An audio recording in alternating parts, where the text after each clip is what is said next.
All right.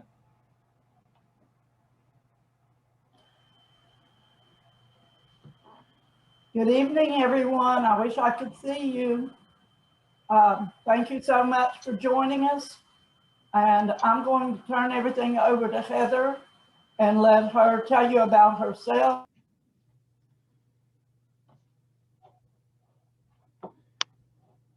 Okay. Hopefully everybody can hear me.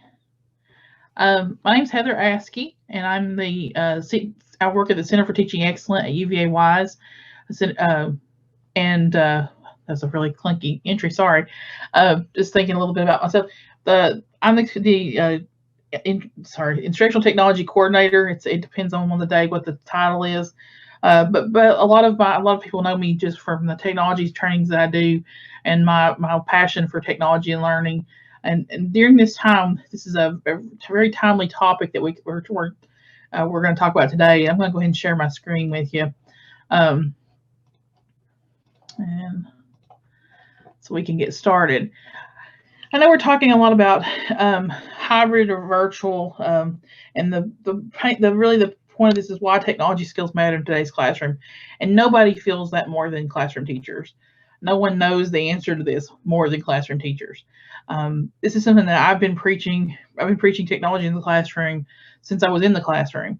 So it's been many years of work and training and conferences and all sorts of things that we've done to try to get teachers excited about and using technology in the classroom. But it's kind of strange that it kind of has taken a pandemic to kind of change our focus a little bit, and really bring into clear focus why technology skills matter in today's classroom. So today we're going to talk about number one, why those tech skills matter. We're going to talk about where to start. I know many of you already kind of got thrown in the deep end. But where do you start with when you're talking about online classes and online resources? And then we're going to talk about how to build your skill set. And then I'm going to open it up to Q&A. And that's really that time at the end, you all will get to ask questions, whatever you want to ask. I'm one of those we were talking about yesterday in another meeting I had. I've been around the block a long time. I've been there with a lot of different technologies, so I've got a vast knowledge of a lot of things. And when I don't know, I can point you to, or I can find the answer for you. I'll help you find that answer. So let's move on to. This is a quote that a dear friend of mine actually said to me yesterday. And when we were talking about the difference between what happened on March 13th. I know every teacher probably, you know where you were on 9/11. Many of you know where you were when Kennedy was shot, and you knew where you were on March 13th of 2020, because that day was the day the governor sent out the decree that the schools would be let out, and it was indefinite. We didn't know. And it was done at 2:45 on a Friday, so that made it even worse. So Friday the 13th, there it was. So I asked Paul what was what they did during that time, and he said it's not about what we did; it's what we learned during that time. Because what you learned from the emergency pandemic teaching to coming back to school in the 2020-21 school year was a vast amount of knowledge, and it was acquired very quickly. So that left a lot of teachers feeling anxious. That left a lot of people feeling kind of out of depth. So that being said, we knew from that what we did in that emergency time wasn't sustainable. It was things we needed to improve upon. So many school divisions invested a lot of time in training and a lot of time in vetting out resources, providing you guys with training and support. And of course, in this area, we know that a lot of our technology departments are very small, and they were kind of strained to the max. So a lot of teachers had to step up and be kind of leaders in the field. So let's talk about why tech skills matter in the first place. Well, number one, the majority of our instruction, we knew when we were going back to making our back to school plans, was going to be remote and teaching virtually.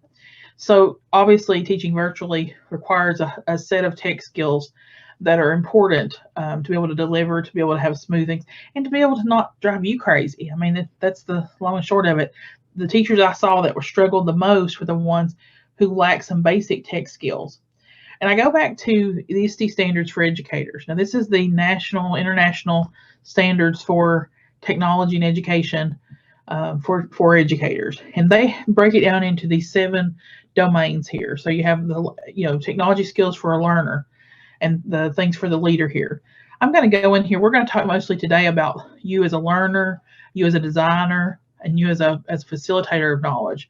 But all of these things, all of these domains are important. And I'm going to give you the link to this presentation at the end, or I'll let Penny send that out for you so that you'll actually have that. So if you look at the ISTE standards, what it says, educators continually improve upon their practice by learning from and with others and exploring proven, promising practices that leverage technology to improve student learning. And then it breaks it down, and we're not going to go through all these today, but it breaks them down into different goals and things. These are important because these let you know where the bar is set, I guess, in terms of where we should be heading in terms of technology skills. And then thinking about the designer. Are you able to design authentic learner-driven activities and environments that recognize and accommodate learner variability? So that's, again, that's a hefty thing to talk about, but it's broken down into different things. And so we're going to talk a little bit about some ways to do that and ways to build your skill set when we're talking about these kinds of things.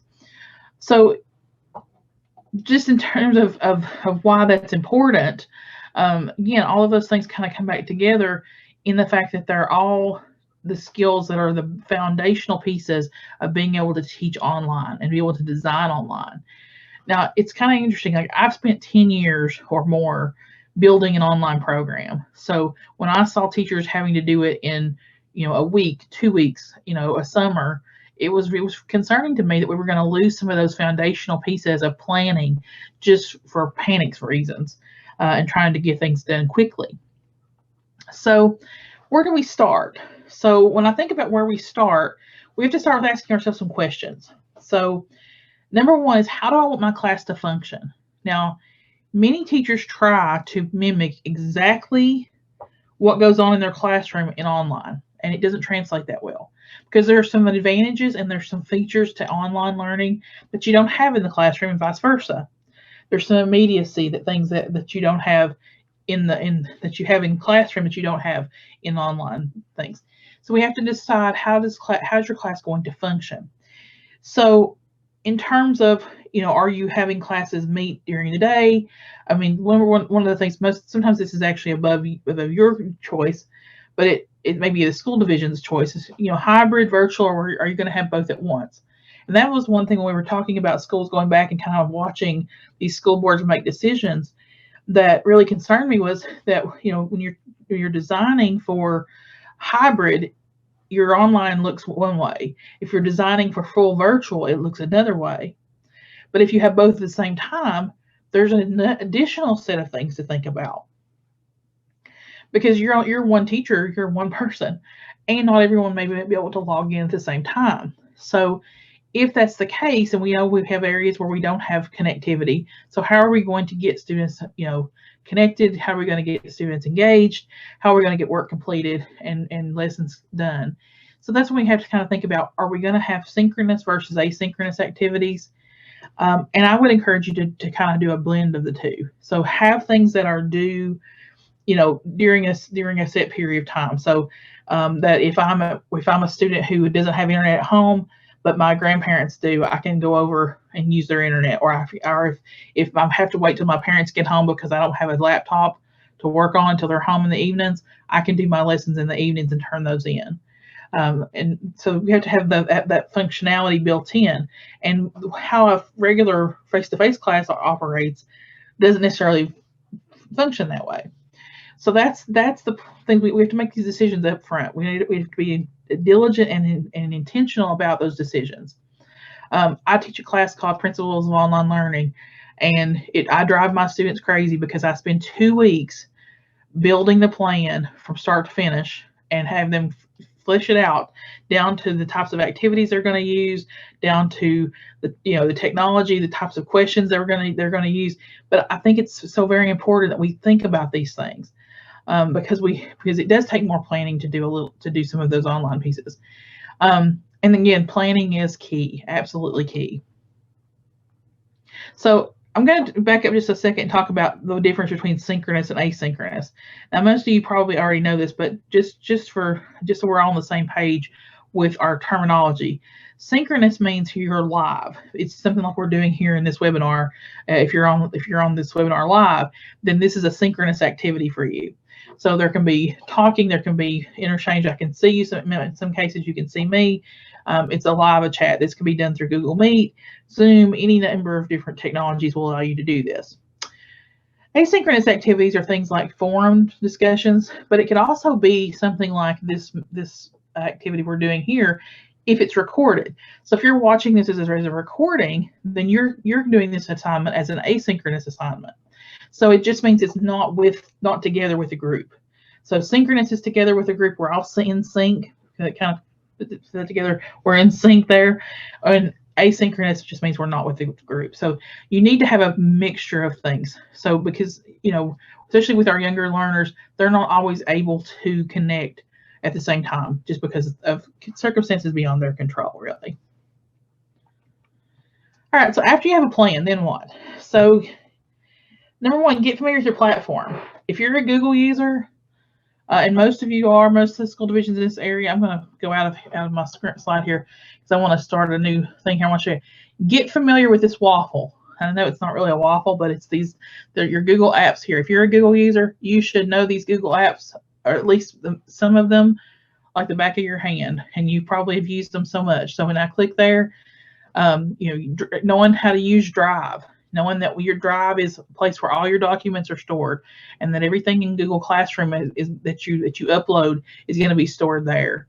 Understanding how to use your calendar and how to keep track of things. Accessing your Google Classroom, we're going to talk about that in just a few minutes, and accessing Google Meet. But getting familiar with that platform, all of these different things that you use on a regular basis, and knowing how to access those easily. Those are the type of tech skills. More than the fancy app of the day, these are the type of tech skills that save you time. These are things that when the more familiar you are with understanding your Drive. Okay, I'm going to show you something. I'm kind of embarrassed by this, just because it's enormous. This is my Google Drive, and you can see I have projects going left and right. I have all sorts of different things, but understanding things like how to organize your Google Drive, like for instance, knowing that when you go up here and click New, you have some options for folders that you can add folders so that you can drag and drop files in. You can share folders. Like for instance, the CTE folder that I use here is shared amongst everybody in my office. I don't send out an email with a document in it anymore. I just put it here in any documents that I have here that we're sharing. Everything in here is shared amongst 4 people, and I don't send anything to them. They get the latest edition of it. So if I'm working with my colleagues, if I'm working at my grade level, I don't have to worry about any of that kind of back and forth. Are we working on the same document? Or do I have the most up-to-date information? Because I know it's the most up-to-date. The fact that you can color coordinate these things, so you can actually have colors here, and I think Penny will appreciate the orange I used for VT because I didn't have the appropriate maroon. So I used the orange for there. But that would allow me to put anything that I put in this folder would be pertinent to that project. You can see your quick access things, so things that you're working on. I've been working on our numbers, and we've been working on a podcast that I'm co-hosting. So all that's going to be up there and ready for me. I can also click very quickly. So if you have a colleague that says, hey, I shared a document with you and I need you need your feedback, you can click on the shared with me button here, and it'll show you anything that's been shared with you. Now, I've got a lot of things that have been shared with me over the years, and some of these things you can go in and do, but you can also change it so you can see the last thing that was shared with you. So you know exactly what the most up-to-date information is. Now, those are things, like I said, they seem really simple. They seem very, very simple, and then in a lot of ways they are, but they make such an impact on your day because you've been able to find things and being able to navigate where all of your information is. Now, you can look at other Google apps that are very similar in that respect. Again, if we're looking at docs, if we're looking at looking at, if you're using sheets, slides, anything of those kinds of things. All of these things are located right here. All right, I'm going to go back here just a second here. All right, so getting familiar, and that's not the only platform, but that's the majority of most schools are using the Google platform, but that helps you kind of understand how things work. How when I share and save a slide here, understanding that in this document here, I can see, I can look at the document status. I can see when it was last saved. I can see, anything that I need to use here. I can share it with different people by hitting the share button. Those types of things. There's all those things, and they work very similarly across the different platforms in Google, for instance. The next thing I'm going to say is dive into your LMS. Now, many of you are using Google Classroom, and that's fine. Google Classroom was not really designed as an LMS. It was designed as a kind of a blended learning tool, but they've added lots of features that will help you. It's kind of made it more robust, so it's more like an LMS. And by LMS, I mean Learning Management System. So if your school division opted for Canvas, for instance, or we use Moodle here at the college, so or Blackboard, if you're familiar with that, it's where your online portion of your course is housed. And so if you're talking about Google Classroom, for instance, so if I'm going to go over here, I'm going to go back to the waffle here. I'm going to go to Google Classroom, and I'm going to pull up mine here. I've got a couple of sample classes here. So, your Google Classroom's probably got a lot more stuff in it, but thinking about how quickly we can add things, information, and I love this right here. This is a little tidbit I'm going to share with you. Okay, so, and it showed up. Okay, here we go. All right, so when I clicked on just adding an announcement here, do you notice that the little icon right here that shows up? If it doesn't show up for you, you need to add the Hippo video icon, and that is an extension for Chrome. And you can just you can search Hippo video extension, and that'll come right up and allow you to add it to Chrome. And what it does is it adds this little Hippo icon right here at the top of your screen and allows you to do some screen recording. And to me, it's one of the easiest screen recorders because it's there. It sits right there, but it's also integrated fully in Google through Google Classroom, which is brand new, which I love. But it's also in Google Slides. So if you click right here and click on Record Presentation, it asks you, what do you want to record? I want to record the screen, and maybe I'm not feeling camera ready today. Maybe I don't want to be on camera. I can just record my microphone. But if I want to include my camera, I can do that as well. Or if I just want to turn off the screen and the mic or turn on the screen, I can turn the webcam on and it will just record me. So I can do all of that in one click right here from Google Slides, which I love. But that's not all. I kind of feel like that talks are like that infomercial kind of person. Would you believe that's not all? Because I can also add a quick video announcement to my students, and I don't have to go out and record it. I don't have to go out and go anywhere else. I can click Hippo video. I get this little video here to start my recording. It's even telling me where my levels are for my sound, so I've got a good level there. Maybe I need to adjust my screen a little bit. I need to adjust myself a little bit. And then I can actually change those record options. So I can I'm going to do webcam here. Maybe if I don't want to do my screen, I can just do the webcam and the mic. I can also, let me pull that back up there. I can also choose a video that I've already recorded. So if I already have a video that I've recorded in Hippo video, I can go and just choose it from my list of videos and pop it out and send it to my students. So it's really, really super simple. And I can hit start recording. 3, 2, 1. And I can start recording. I'm talking to my students. I'm telling them the directions for the day, what I want them to focus on today, what they should be doing. And a video is worth 1,000 words, maybe even 1,000,000 words. I don't even know, because you can get so much more accomplished in less time by just giving them a short video. That helps your students who are struggling with readers. That also helps some of your parents actually, if they're watching a video, and you can show them how, give them a tutorial. Whatever you need to do for that time.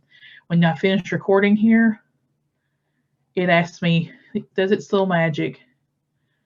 And it's going to take just a second to do that. but it's gonna give me some ability to customize it, some ability to share it how I want to share it. So I'm gonna have some flexibility there. So there it is. I can even do a little editing. So say, like you look here, that's probably the best screenshot face that I have actually had. Most of the time my face is like making some weird mouth noise. But I can go ahead and do a recording here. I can say this is going to be my welcome to class video. And I'm okay with the way it is. And then I can go ahead and click insert video. So I didn't go out and do anything else. I didn't go out and I didn't invest in anything. I used the camera that's built into my computer, or you could get a webcam if you'd like. But there's nothing fancy about it. It was just an extension that's automatically in my Google Classroom because I added it to Chrome, and I can choose who to send it to.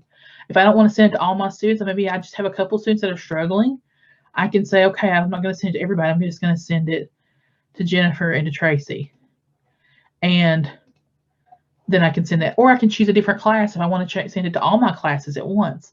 So maybe I don't want to just send it to this class. I want to send it to everybody. Maybe it's a special announcement. Don't forget tomorrow's tomorrow's picture day or whatever, and I can send that to all my students, and that goes out to everybody in one quick video. And you could be at the ball field when you do it. You could be at the in the car. You don't really have to have anything fancy. You can use your phone camera. You can use your computer camera. It just makes it really simple and easy.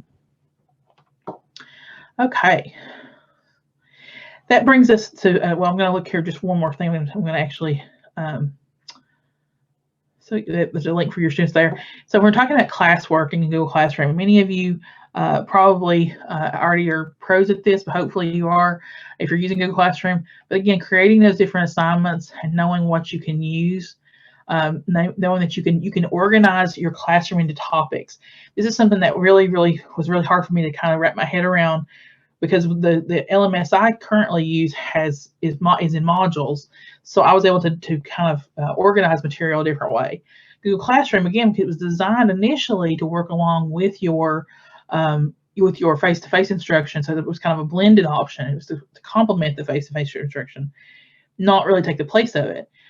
So it really was on that social stream. So initially you only saw this in it for your classroom. Now they've changed it now that we've added classwork now in here.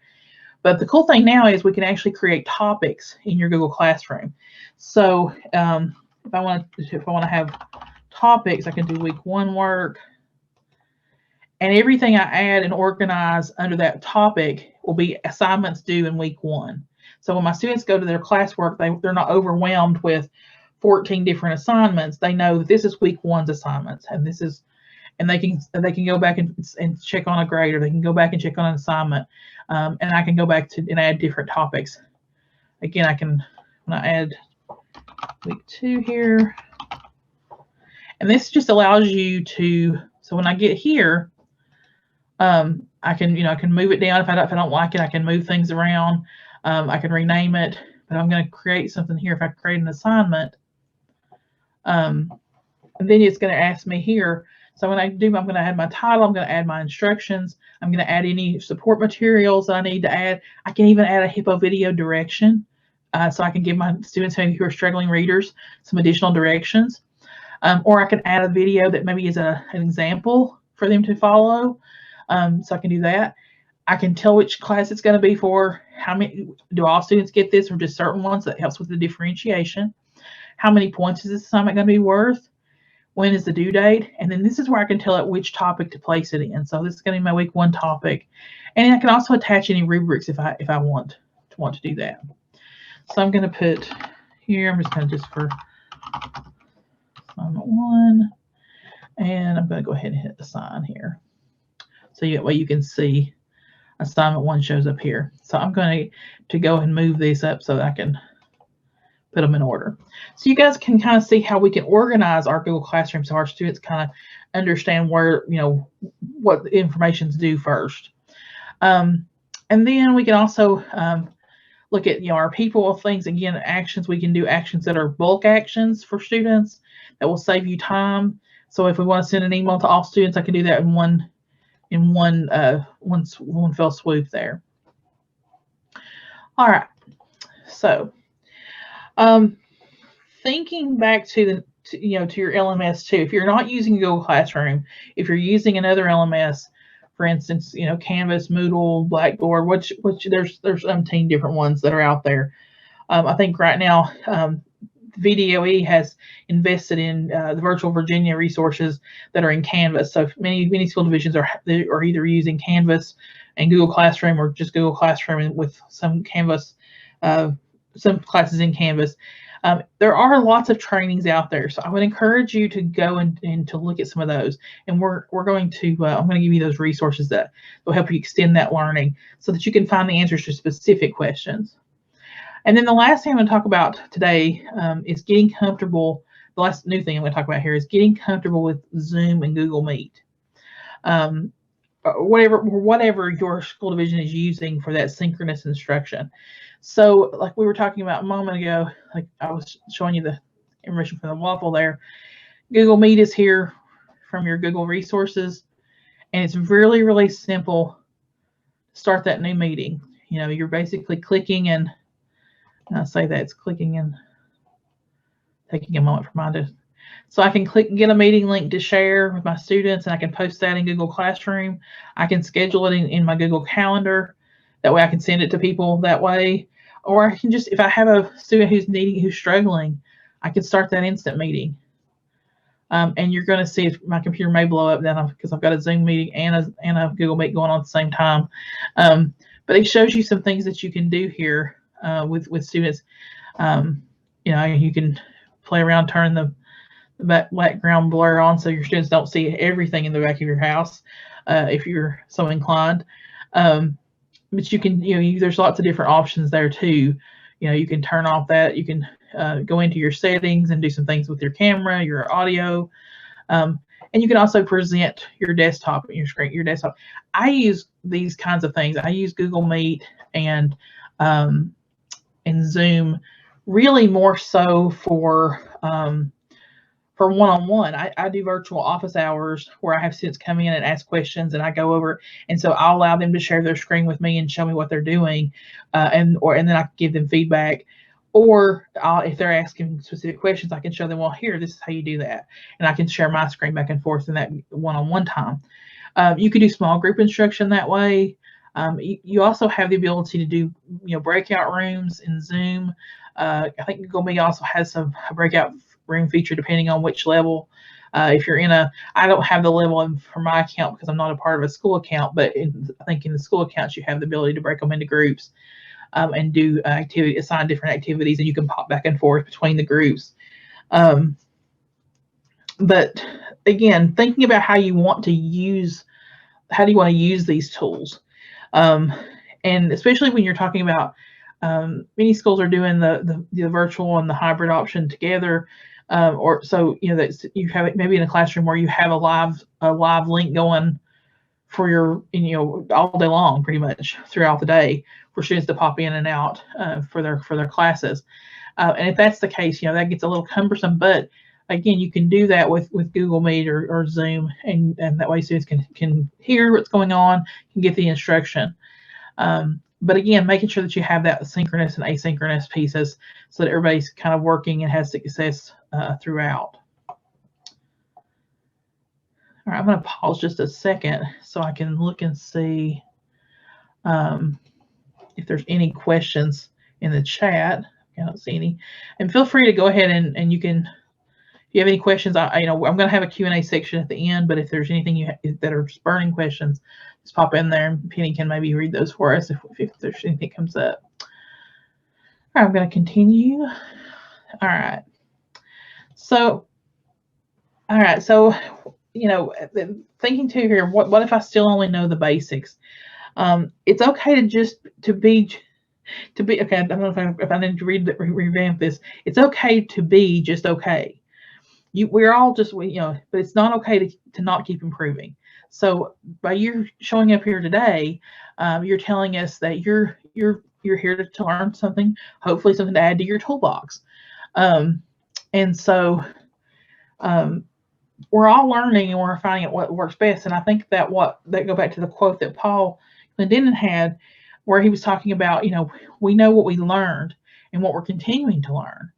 And so the dynamics in your building, make your own professional learning plan at work. And if you're not sure what you don't know, or you're not sure where you need to go, sit down with one of your ITRTs. Sit down with a technology leader in your building. There's not enough ITRTs in this region to really go around, but they do some phenomenal work. So talk to them, talk to your administrator, talk to your teacher leaders, talk to your colleagues. What are you doing that's working for you? I mean, having those conversations is so important. And I think one of the things that in the conversation I had with Paul last night, he stressed that he has purposefully used teamwork, team building to learn from each other. So we want to make sure that when we find a cool thing that works. So, today you learned a little bit about Hippo video. So going out and saying, okay, I'm going to try this out, and this is something I learned about in this webinar last night, and I think I'm going to try it out. And then see what your colleagues are using. Maybe they're using something that worked better for them, and we worked for that particular student group, and just learning from each other and asking and talking. But your professional learning plan, you need to understand where you want to go. And so those ISTE guidelines can be part of that learning plan, but being realistic about where we are in our skill set. Do I really need more work on Google? Would it be helpful for me to work through some basic Google kinds of things? And do I feel confident using Google Docs? Do I feel confident using Google Slides? What's my comfort level integrating, different types of Google tools into other things? So like if I'm using, Hippo video, if I'm using Google Drawings, for instance, am I using those to provide my students with eye-catching infographics? So those types of things. So making your own professional learning plan. And honestly, if you have any questions, I'm always happy to talk to teachers. I love to talk to teachers and talk about where we are, where we need to go, and give some suggestions. I mean, I'm very opinionated, so anyone who knows me knows that. So that's one of those things that I would love to be able to share, is how we make those professional learning plans. If you are on Twitter, if you're on social media, find some forward-thinking people. So if, for instance, if you are at last year's Tech Splash, not this past summer, unfortunately we weren't able to have it, but the previous summer, you got to meet Miss Casey Bell. And Casey Bell is a phenomenal Google Classroom person.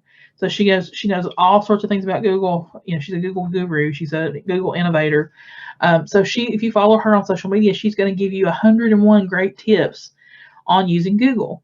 And again, more is not more. Sometimes less is more, but they're curated. These are resources that she has used, that she has tried. They're tried and true resources that you can use. So that's always the best thing for me when I'm talking about and thinking about what's important, what best use of my time, really. All right, so I'm gonna come back to this because I want to show you something first, and then I'm gonna come right back to this one, and then we're gonna spend the rest of the time just talking. Okay. So I do want to talk to you about where you can continue your learning. So if you're struggling with Google Classroom or understanding how those things work, I provided you with a link to Google Classroom Teacher Center. This is a phenomenal resource, and I don't think Google does a good enough job to really share this information out. But because you can look here at the Teacher Center, and so there's a getting started with Google Classroom if you're new to it. But here's some great topics one by one. How do I access it? How do I add students? How do I view the stream? How do I see what my students see? How do I create those assignments that I kind of went through really quickly? How do I provide feedback and grades? And those are the biggest things that people need to know. But there's also things here in the Teachers Lounge where it's how do I copy a course? So maybe I have another, we end a course, maybe we're on block schedule, we end a course in December, and I've got some great things in here. How do I copy that course into my spring semester so I don't have to recreate everything? And then how to create a classroom from scratch, how to do quizzes. And then if you look at more, there's tons of videos, and they're really good. They're short videos. They're not going to take you all week to get through. And usually they have, not only they have videos, sometimes they'll have, and they're kind of jazzy too. So that makes them be important. So there's just tons of great stuff here. And not only do they have these fantastic video resources, but you also have guides. So sometimes you just want a paper copy. Sometimes you just want that tips, that list, that step-by-step list of what do I do. So here is, you can actually go in and refine it by content type. So you can get lesson plans, tips, trainings, guides, how, what level. So if you're working on, if you're maybe you're advanced user, then you can go into advanced things. But if you only want the fundamentals things, you can kind of sort through that. That way we can see what the resources here, how to, teacher-led study guide, how e-portfolios work using Google Sites, things like that. So there's all sorts of great things here that, again, I don't think Google does a good enough job to kind of share what's out there. You can go back and look at by product. So if there's something you want to know about Google Forms, for instance, maybe something that you're struggling with, you can go by the product guides and click on Forms. And it's going to bring up a whole page just like the Google Classroom page with videos that shows you how to do things. How do I share a Google form? How do I create one? How do I customize it? How do I turn it into quizzes? How do I turn it into a graded quiz? And then how to use images. I mean, there's all sorts of great things that you can do. And again, they have all the same kind of thing where you can go in and look for lots of resources. So there's tons and tons of great things there. And then the next one I want to share with you, again, one more here. It's actually located in the same place, the Google Meet. So if you're unsure about Google Meet and how to use that, there's, again, a whole section of Google Meet here that lets you watch the video, see examples. So you can watch a sample Google Meet in action. You can hear some great things about how to use breakout rooms, the Q&A and polls. And then if you really get really fancy, how to use Jamboard, which is basically a whiteboard tool that you can integrate into your classroom so that students can see as you work out problems or diagram sentences, or, you can use it to do all sorts of things. It's basically just a whiteboard app that's virtual. So, and it walks you through the host controls so you don't, so you can practice. And I would encourage you to practice with your fellow teachers. If you're not confident leading a Google Meet that has breakout sessions, but by all means, schedule time to say, hey, can some of you, some of my colleagues in my grade level, or ask your administrator, ask your ITRT. They'd be happy to sit in a Google Meet with you while you kind of get comfortable with those host controls. Because a lot of times we're familiar with Google Meet and Google and Zoom from a participant's perspective, but we're not always confident in our skills to be able to host one. What happens if a student isn't muted? What happens if, I quickly need to, I've shared something, or I need to share a document, or I need to share something. How do I quickly do that? And so by getting to practice, that's a really important thing to do. And like I said, if you can't find anybody in your school division to practice with, just give me a yell, we'll practice. All right. And then I'm going to talk about a little bit about, there's another tutorial guide I provide for you. It's under Google Meet for Educators. This one is provided by Nerds Chalk. I think it's a neat website name. But this one kind of breaks it down about what it is, why you should use it as a teacher, and how to estimate your capacity, because this stuff's usually worked out because you're a G Suite user, so you have no problems with that part. But then you're talking about how to invite your students. How do you provide this? Copying the link to put it in Google Classroom. You can do that like I did the video, the announcement, or I could set it up as an assignment. And then how to share your screen. There's all sorts of different videos that kind of walk you through how to do that. So it's really, really simple and really easy to kind of follow. Even provide you some fancier, attendance extensions and things that will help you take attendance. But you can see all your people in your chat, and I think Google Meet has some reports as well.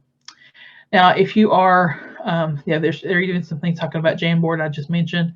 There's some information here on how to use Jamboard with Google Meet, so you need to know about that. You've got that information as well. And the one I'm most familiar with is Zoom. So when we're talking about Zoom, right now we're in a Zoom meeting. But if I go over and actually open up Zoom as a user, we hope everything's Then I can schedule meetings here. So if I wanted to schedule a meeting in Zoom for my students, I can name my meeting, give a description, tell it when, do all the basic things. I can set up reoccurring meetings. So I do this each semester when I have office hours. So if I want to be available, say on Wednesdays from 5 to 6 to answer any questions about the homework or about the week's assignments, I can click it as a reoccurring meeting, and then that I can tell you when I want that to reoccur. You know, it's going to be weekly, once a week, which day of the week I want that to be on, what's the end date, or after how many occurrences. So if I'm teaching for 14, 12 weeks, it's going to be after 12 occurrences. Is there a passcode required that gives you some security? If I'm using it as office hours, I enable the waiting room, so I can have students come in as they need to, or it pauses them until I let them in. This also waiting room feature is really good for teachers because, and I think Google Meet also offers that as well, because it allows you to kind of screen who's coming in before they come in. So you're less likely to get someone who's not supposed to be there in your meeting that way. So you have that. You can enable a passcode if you wish. If I'm linking it directly in Google Classroom, a lot of times I won't bother with the passcode, but check with your school division to see what they're requiring, because some school divisions have required a passcode to be used for students. How do you want your video to be handled? I usually turn the host on, and I usually turn the participant on or off depending on the number of students I have. So if I have a large group coming in, I will turn it off, so when they come in, they can enable it themselves, but it doesn't automatically turn everybody on. And if I've got low bandwidth, it doesn't shut my session down. Most of the time with Google, with small classes, 30 or less, you shouldn't have any problem with that. I've only had problems with it when I've had large meetings. Anyway, I don't use a telephone. I use just computer audio only. I found that it works a little more smoothly. That's a personal preference. And then you can actually have people, you can actually do a breakout room pre-assigned. So if you already have your student list, you can already create groups that you want them to go into. So if they're working on group assignments, they can go into their breakout rooms to talk to each other. And then you can also invite your special ed, your collaborative teachers, your colleagues in as alternative hosts in case for some reason that you weren't able to be there, or it allows you to share hosting duties. Okay. So those are some things to kind of think about when you're talking about how to schedule a Zoom meeting or how to schedule a Google Classroom or Google Meet. Most of those things are very similar in terms of how they're set up and the features that kind of run neck and neck with each other. If one gets a feature, you can watch for it, the other will add it fairly quickly. And that's just the competitive nature of technology. These are things that people really kind of have liked and used in those meetings again. So and there's things like that for Google Meet, and I think I will add you a couple of resources for Zoom as well. Now, thinking about pedagogy and content help, the VDOE has a virtual learning resources section, and this page is one that's different than the main page. This one actually has some things about here. There's some learning approaches, different types of things. So if you're still on the fence about what asynchronous versus synchronous activities are, then there's a great infographic there. There's some things about planning and delivery, your instructional models, and then there's modalities. We're talking about what it looks like to be in these different ones. And I know that the terminology changes weekly. It seems like every week I hear a new term. I think now the term of the day is HyFlex or something like that that they're talking about now in some of the other parts of the state. But all of these are listed here, what these things look like, and gives you some examples of what that is. Then so you have all sorts of different resources. There's different models based on your grade level. And there's some secondary resources and instructional samples to kind of give you an idea of what these look like. So if you're struggling to kind of get your plan together, or know where you should be going or headed towards in terms of what your classes should look like, you can look at some of these, and it will show you some models, instructional plans. So again, there's tons and tons and tons of great stuff here that you can do. You can look at it here. There's also a parent site that comes with it, and there's actually a whole COVID page that has all sorts of other different different information about instruction, the different SUPES memos that talk about where we are in terms of our opening and that nature. I want to provide one other little thing from VDOE is to go open VA resources. If you're not a Go Open user yet, I would encourage you to go check it out. So if you're struggling to find quality content that you can use, that's available for you to use, Virginia already has its own open educational resources site, Go Open VA. And it's a fantastic place where you can discover, there's a whole resources. There's some different collections there. There's different groups. So there's different ones that there you can find. So if you can see all the groups there that exist, you can create your own group. So you can create a group. So if you and your colleagues want to work together and share resources, then you can create a group and kind of pull resources together in that group. Or you can just go and discover the main page. What are we looking for? Are we looking at something for math? Maybe we're looking at math in the upper primary grades, and let's search that. And I can even go by standard. Actually, I could go one more down there and found the actual standard, and I can see here what I'm looking for here. So I can go into things like the material type even. So am I looking for a lesson plan, for instance? Am I looking for an interactive? So these are all different lesson plans that have been curated by Virginia educators or by, they'll tell you who added it and when. And then there's different ratings that teachers will give some of these. So that have been added and pulled in for different things. And there's some material content like this one here, for instance, is from let's see, this one here is from the CK12 Foundation. So there's some different providers that are nonprofit providers of information and different things. So there's tons and tons of resources that you can use that are here, and you can link to it for your students in Google Classroom or whatever LMS you are using. And then one last thing here before I stop, I'm just talking up a storm. Once you guys have time to talk, is looking at Wide Open School that's powered by Common Sense. And you probably know Common Sense from Common Sense Education, Common Sense Media, that talk a lot about vetting apps, vetting online resources for schools and for parents. This is their Wide Open School activities. So you can do it by grade bands here. So if we're looking at different grade bands, this is an activity here from ST Math, which is make the penguin match. So you can click there, you can visit it, and this is a full interactive thing here.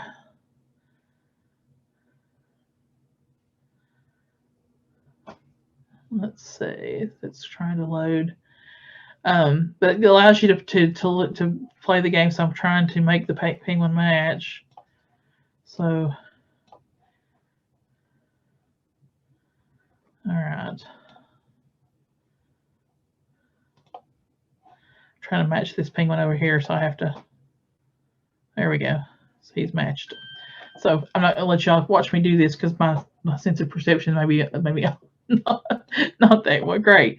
But you can also send it with a link here. You can share it to your Google Classroom. There's lots of different activities, and you can look at today's lesson plan. So there's a different one for every day. So you can see what the lesson plan for each day is. So you can add things, and a lot of these have their social emotional learning kind of things. There's some fun interactives that you can take, and there's some songs and videos that you can take a brain break with, and let your students let them get up and get moving for a minute, and that way that they're not sitting in front of that screen the whole time. You can actually have some fun off, and here's a good fun offline activity even. So there's lots and lots of things there that you can use. So I'm gonna, as I promised, I'm gonna stop talking, and I'm going to come back, and we're going to have time for some Q&A. And if Nikki, if you don't care to enable everybody as host or whatever the terminology is, I just promoted the panelists so they can share their video and audio. Okay, excellent, excellent. So, does anyone have any questions? Anything that they're struggling with? Anything that they, and this is a safe space. I mean, we're not going to, everybody is where they are. So if anyone wants to share or ask a question, if there's something I talked about that maybe you want me to go back over and cover a little more in depth. I know an hour is not long enough for this type of training, but we're giving you a starting point.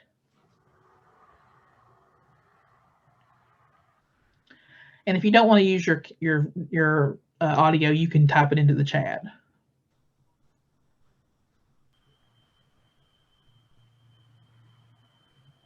So did that one? So we will have a follow-up session, advanced session next Tuesday evening. The people who are attending, tell us if this is a good time or if it's a better time for us to plan these professional development activities. What if I just do 2,000? I'm sorry, Alicia, what did you say? Alicia?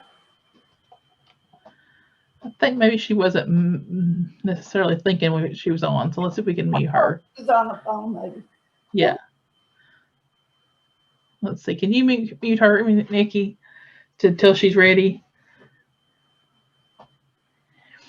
Okay, Leslie had a good question. Okay, for Hippo Video, is it free or is there a size limit, time limit? Okay, so I use the free version of Hippo Video, and there is a paid version, I believe. I have been able to go up, I think, to 15-minute videos or maybe 30-minute videos. There doesn't seem to be I haven't encountered a size limit. I'm sure there is a size limit, but I haven't encountered one with my free account. And so I'm the cheapest person you'll ever meet as far as technology resources. Yeah, I haven't seen that. That's something that I could look at for you. But I've not encountered it in Hippo Video. And I know I've done at least 25-minute videos at least here recently.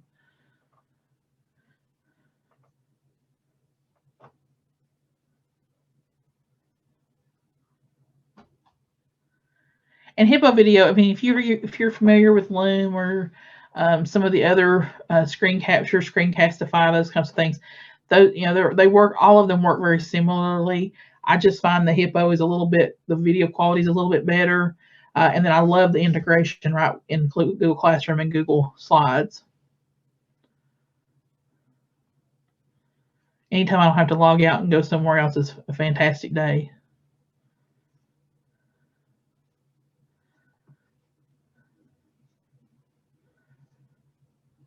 Is there any other questions? That's a good question.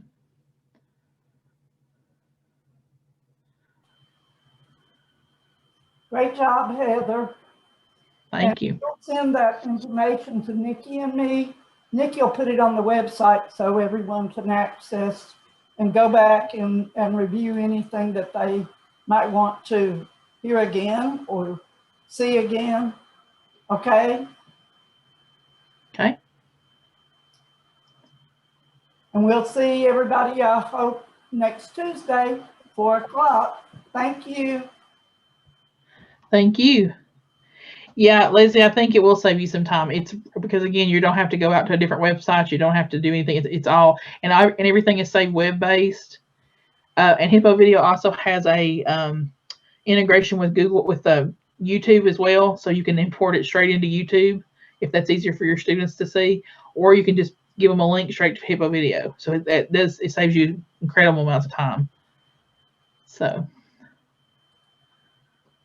And if you have any questions, you can always email me. I'll pop my email into the chat here so you guys have that. So if you have any questions, always happy to answer.